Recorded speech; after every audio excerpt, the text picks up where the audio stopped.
নমস্কার, অজানার সন্ধানে আজ চলে এলাম একটি নতুন ব্লগ নিয়ে।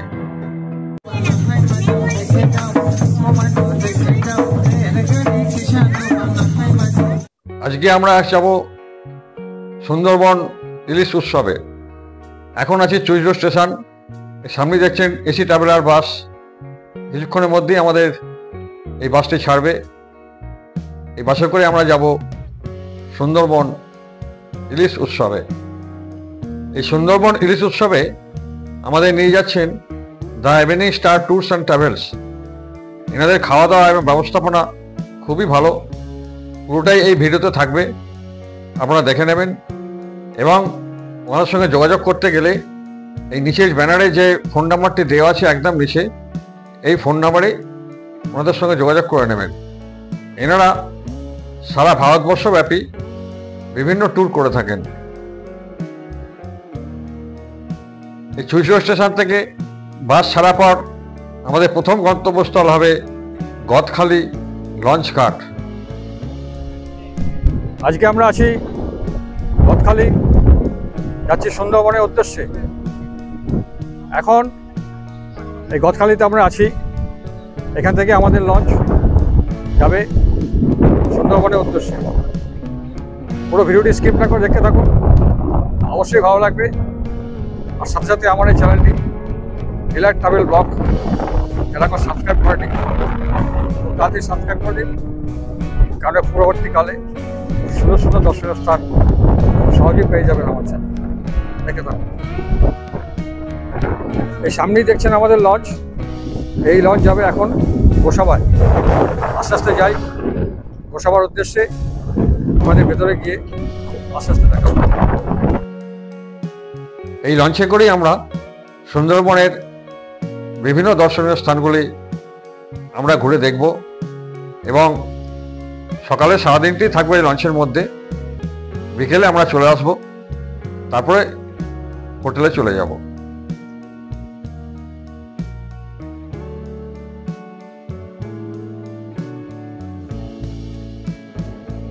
লঞ্চ আমাদের গদখালি লঞ্চ ঘাট থেকে ছেড়ে দিল। এখন আমরা যাচ্ছি গোসাবা ফেরিঘাট। চলুন গোসাবা ফেরিঘাটে গিয়ে আমাদের বাকিটা দেখাচ্ছি।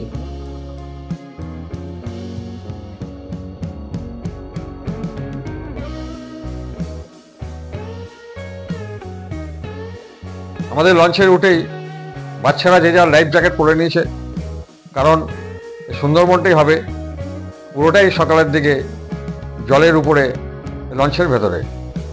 এবং যে যার সিটে সব বসে পড়েছেন। আমরা এবার যাচ্ছি গোসাবা ফেরিঘাট।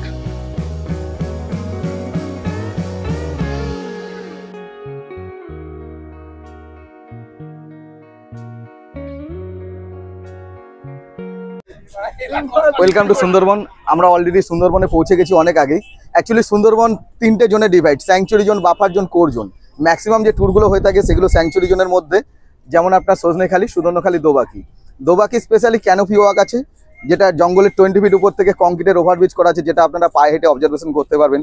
ওয়াচ টাওয়ার আছে, মিষ্টি জলের পুকুর আছে, এনিমেল ক্রস করলে অথবা জল খেতে আসলে আমরা দেখতে পাবো। ঠিক আছে, তার সাথে সাথে আমরা বে অফ বেঙ্গলে 5 পয়েন্ট কমপ্লিট করে, সানসেট পয়েন্ট ভিজিট করে, আমরা ছোটো ছোটো খাড়ি যেমন বনবেবি ঘাটানি, চোরাগাছি, দেউল ঘরানি কমপ্লিট করে রিসর্টে রিটার্ন আসবো।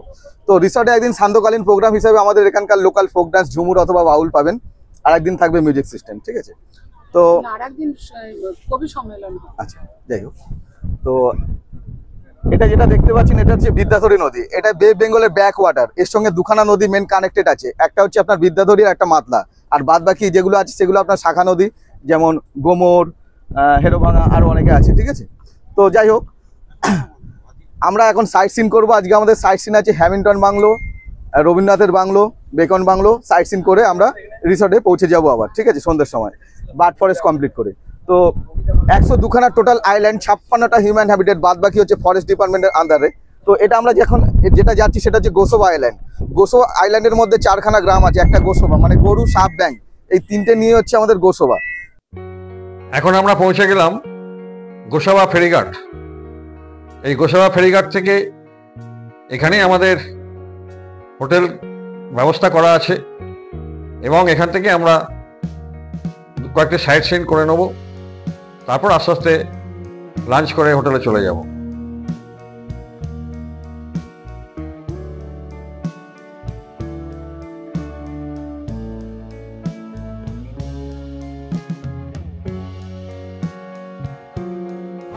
এখন আমরা চলেছি হ্যামিল্টন বাংলো এবং রবীন্দ্রনাথ ঠাকুরের বাড়ি। আস্তে আস্তে আস্তে আমরা এগিয়ে চলেছি হ্যামিল্টন বাংলোর দিকে। এখন চলে এলাম হ্যামিল্টন সাহেবের বাংলো। ইতিহাস সম্পর্কে যেটুকু জানা যায়, 1903 সালে স্কটল্যান্ডের বাসিন্দা হ্যামিল্টন সাহেব গোসাবা ও রাঙাবেলিয়া দ্বীপে 143 ও 149 লটে প্রায় 90,000 বিঘা জমি 40 বছরের জন্য ইজারা নেন। তখন উত্তর 24 পরগনার হাসনাবাদের অন্তর্গত ছিল গোসাবা ও রাঙাবেলিয়া। ম্যানগ্রোভে ঘেরা এই এলাকায় হ্যামিল্টন সাহেবের হাত ধরেই উন্নয়নের স্রোত বইতে শুরু করে। সুন্দরবনের প্রত্যন্ত এই এলাকায় উন্নয়নের বহু সম্ভাবনা তৈরি করেছিলেন এই হ্যামিল্টন সাহেবই।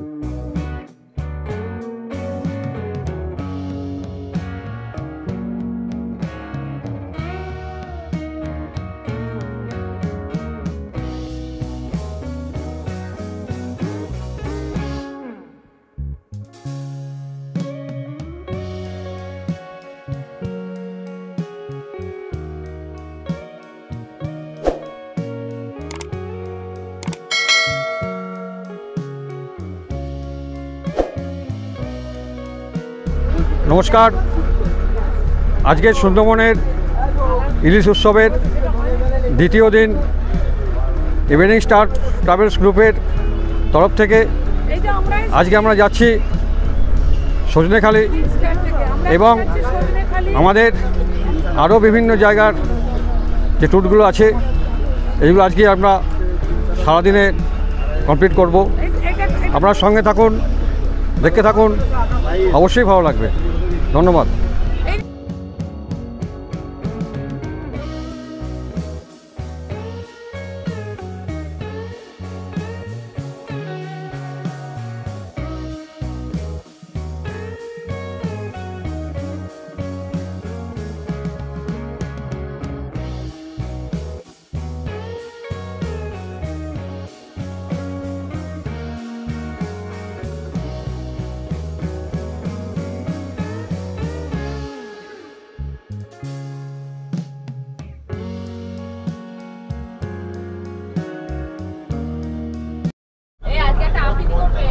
আজকের সকালের আমাদের এই লঞ্চের ভ্রমণের ব্রেকফাস্ট দেওয়া হয়েছে।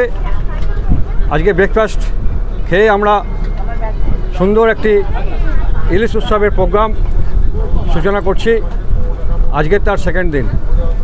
এর পরবর্তীকালে আমাদের আরও সুন্দর সুন্দর জায়গাগুলি ঘুরিয়ে দেখাবো, দেখতে থাকুন। আজকে আমাদের ব্রেকফাস্টে ছিল লুচি, পরোটা, আলুর দম এবং মিষ্টি।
এখানেই দেখা যাচ্ছে এই গ্রামবাসীরা কৃত্রিমভাবে বাঁধ নির্মাণ করে রেখেছেন, যাতে পরবর্তীকালে কোনো প্রাকৃতিক দুর্যোগ এলে কিছুটাও হলেও এই বাঁধকে রক্ষা করা যায়।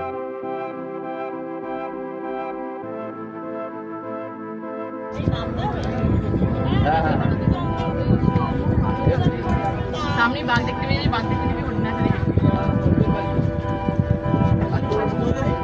সবাই একসাথে যাবেন, সবাই একসাথে আসবেন। ওরা সবাই দাঁড়িয়ে ছবি তুলবে।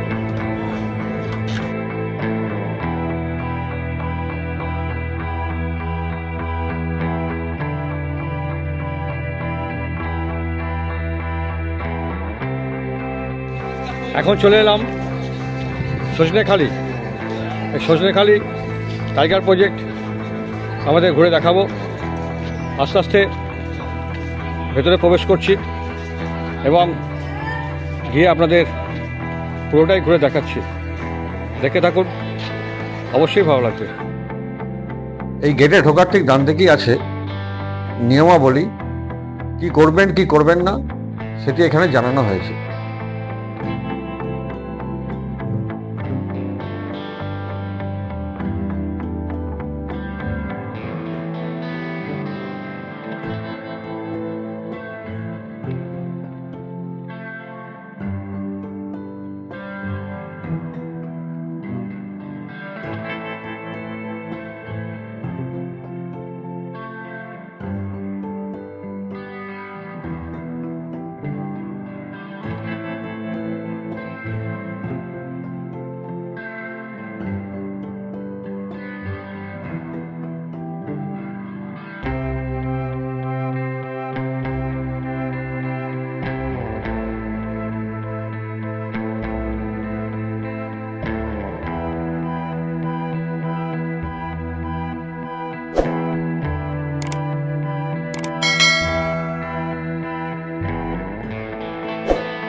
এখন সামনে যে জলাশয়টি দেখছেন, এই জলাশয়ের মধ্যেই অনেক কুমির ছাড়া আছে।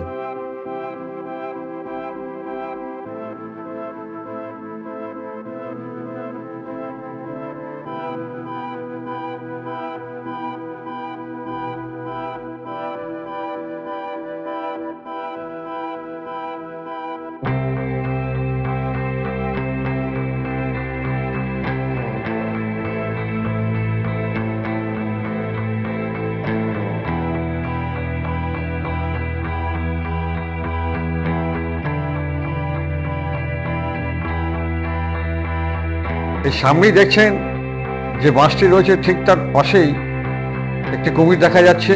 তার মাথাটি আমি যতটা পারি জুম করে আপনাদের দেখানোর চেষ্টা করছি।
এখন আছি সজনেখালির একদম ওয়াচ টাওয়ারের উপরে। এখান থেকে আপনাদের দেখাচ্ছি বাইরের প্রাকৃতিক সৌন্দর্যটা। অপূর্ব সুন্দর এই সুন্দরবনের এই প্রাকৃতিক সৌন্দর্য।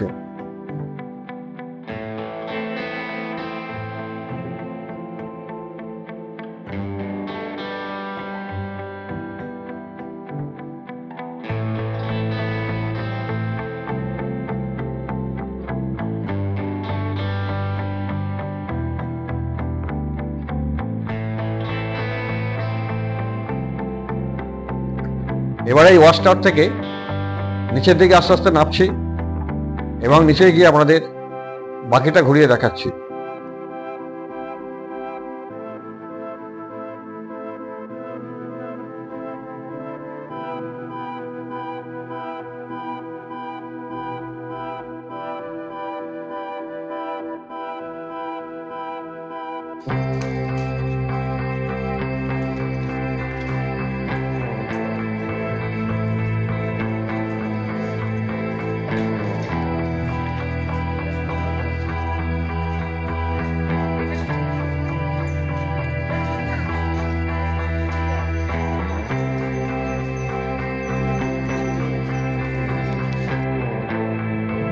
এখন যে খাড়িগুলি দেখছেন, এই খাড়িগুলির ভিতরে প্রবেশ নিষেধ, পুরোটাই নেট দিয়ে ঘেরা।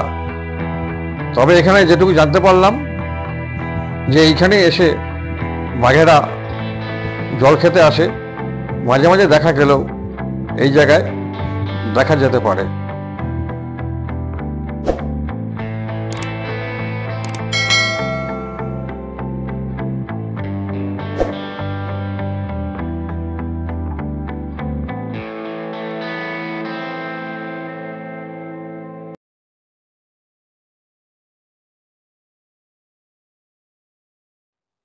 আজকে দুপুরে মধ্যাহ্ন ভোজনে ছিল সর্ষে ইলিশ, চিংড়ি মাছের মালাইকারি আর পুঁই শাকের, ইলিশ মাছের মাথা দিয়ে পুঁই শাক এবং ডাল, আলুর চিপস, ভাত এবং চাটনি, পাঁপড়।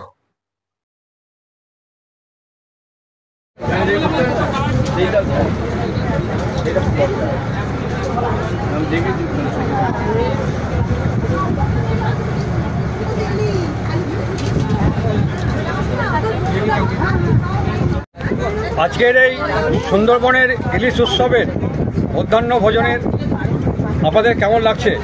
দারুণ দারুণ। খুব ভালো লাগছে। আমাদের আজকে দ্বিতীয় দিন। কালকেও ছিল ইলিশ এবং সেখানে কচু শাক দিয়ে, ইলিশ মাছের মাথা দিয়ে এবং ইলিশের ঝাল মতো একটা টমেটো দিয়ে ইলিশের ঝাল, সেটা কালকে দিয়েছিল। যাই হোক, আজকে দ্বিতীয় দিন। আজকে চিংড়ি আছে, ইলিশ আছে, পুঁই শাকের তরকারি, আলু ভাজা, ডাল, স্যালাড, সব মিলিয়ে খাওয়া দাওয়া ঠিকই চলছে, অসুবিধা কিছু নেই। আর সব থেকে বড় কথা যেটা, আমরা এই যে নদীর বুকে ভাসতে ভাসতে আমরা এখানে লাঞ্চ ছাড়ছি এবং চারিদিকে জল আর জল, দূরে গাছ দেখা যাচ্ছে, কখনো গাছের দিকে চলে যাচ্ছি, আবার কখনো মাঝে চলে আসছি, নদীর বুকে ভেসে বেড়াচ্ছি। এই যে জিনিসটা, এবং ঝরঝর করে বৃষ্টি এলো, সেই বৃষ্টির মধ্যে যে নদীর মধ্যে যে বৃষ্টি আর জলের খেলা, এইগুলো দেখতে দেখতেই মানে এই প্রাকৃতিক দৃশ্য দেখতে গেলে সুন্দরবনে আসতে হবে। Thank you.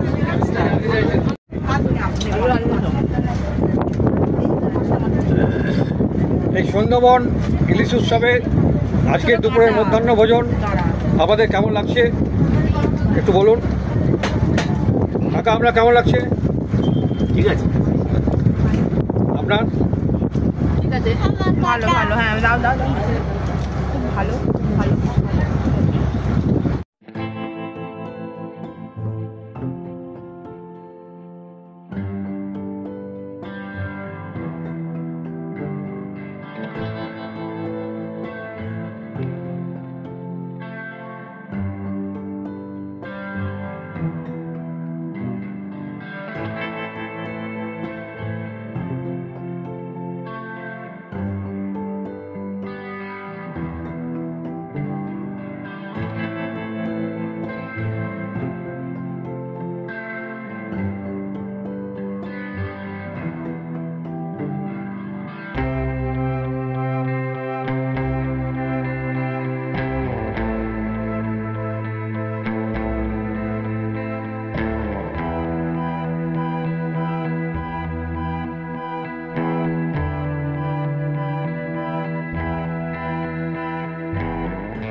আমরা দ্বিতীয় দিনের সুন্দরবন সফর শেষ করে চলে এলাম।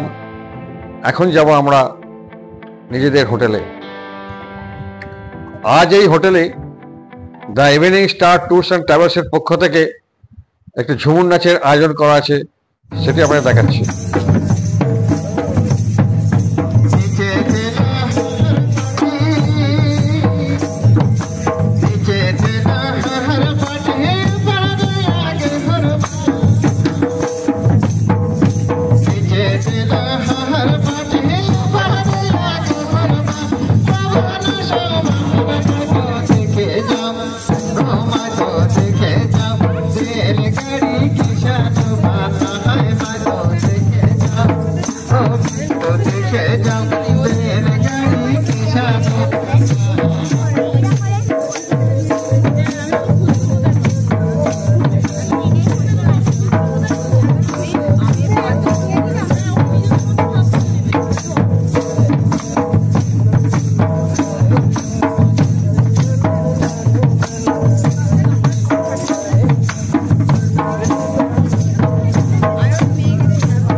আজ এ পর্যন্তই।